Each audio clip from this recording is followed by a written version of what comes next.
Selamat datang. Hari ini, yuk kita bareng-bareng masuk ke dalam pikiran salah satu tokoh paling penting dalam dunia psikologi. Seorang pemikir yang benar-benar mengubah cara kita ngelihat kesadaran dan emosi kita sendiri. William James. Coba deh renungin pertanyaan ini sebentar. Kedengarannya emang kayak teka-teki ya, tapi percaya deh, pertanyaan ini tuh gerbang buat kita ngerti salah satu gagasan paling aneh tapi jenius soal perasaan manusia. Daripada bingung-bingung, ayo langsung kita bahas di Ataraxia Psyche. Hai, sebelumnya jangan lupa untuk klik like, komen, dan subscribe ya, agar kamu gak ketinggalan edukasi penting dari Ataraxia Psyche. Oke, kita mulai petualangan kita. Pemandu kita kali ini adalah William James yang sering banget dapat julukan Bapak Psikologi Amerika.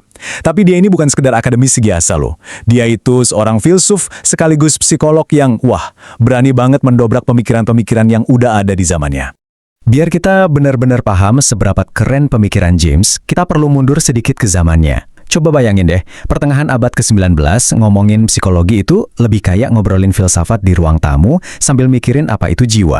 Nah, terus, boom! Tahun 1890, James merilis The Principles of Psychology. Ini bukan buku biasa, ini buku setebal 1.200 halaman yang jadi titik balik. Buku inilah yang tegas misahin psikologi dari filsafat dan menaruhnya di jalur ilmu pengetahuan modern. Nah, ini dia kuncinya. Pergeseran paling mendasar yang dia bawa, James mengubah pertanyaannya. Dari yang tadinya, apa sih pikiran itu? Jadi, gimana sih cara pikiran bekerja? Dia memperlakukan kesadaran kita bukan sebagai sesuatu yang gaib, tapi sebagai sebuah proses biologis yang dinamis, yang bisa kita amati, kita analisis, dan akhirnya kita pahami.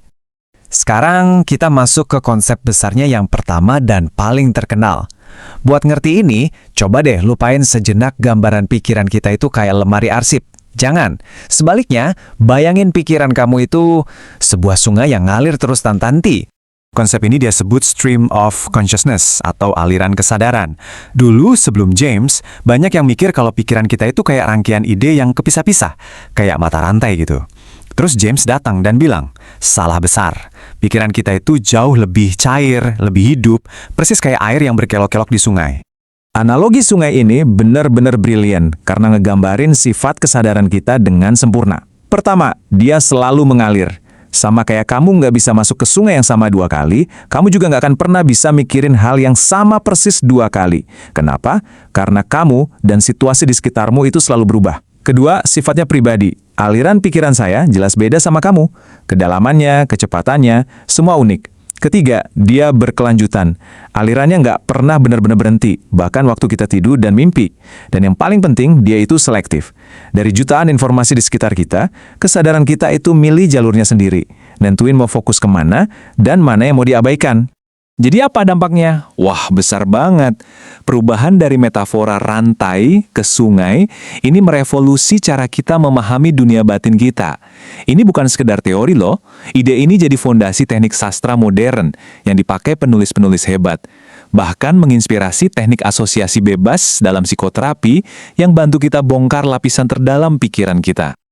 Oke, kalau konsep aliran kesadaran tadi udah bikin kamu gitu ya, sekarang siap-siap.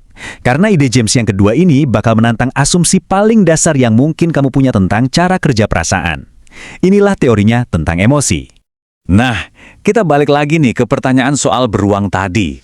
Logika umum kita kan yang di sebelah kiri itu, kita lihat beruang, otak proses itu sebagai ancaman, kita ngerasa takut, dan akhirnya kita lari. Urutannya stimulus, emosi, terus aksi. Masuk akal kan? Nah, James bareng rekannya Carl Lange ngebalik urutan ini total. Menurut mereka, kita lihat beruang, terus tubuh kita secara refleks bereaksi, jantung deg-degan, napas ngos-ngosan, otot siap lari.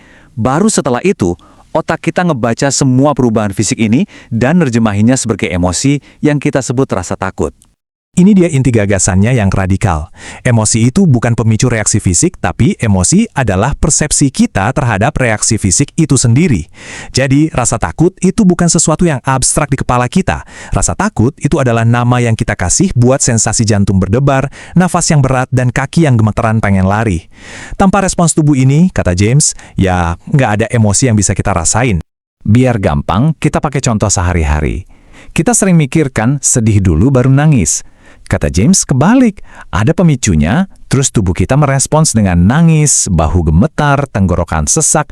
Nah, kesadaran kita akan gabungan semua sensasi fisik inilah yang kita sebut rasa sedih.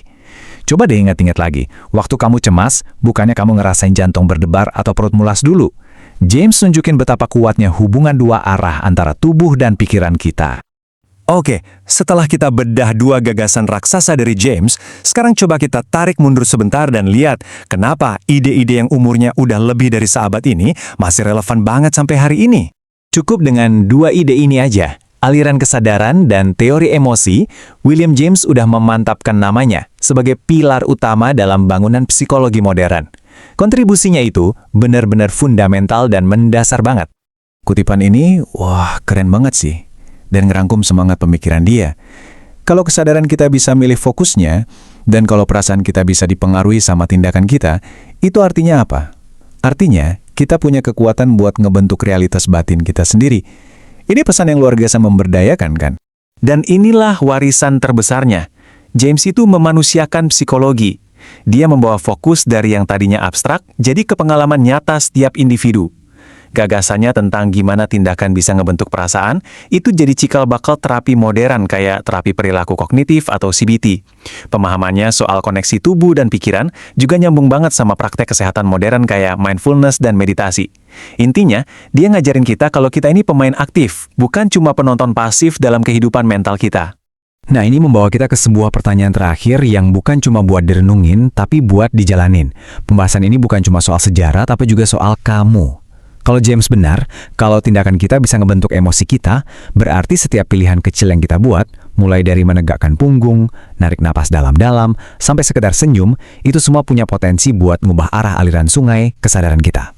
Jadi pertanyaannya sekarang bukan lagi apa yang aku rasain, tapi apa yang akan aku lakuin. Thank you for watching this video. Come back tomorrow to Ataraxia Psyche.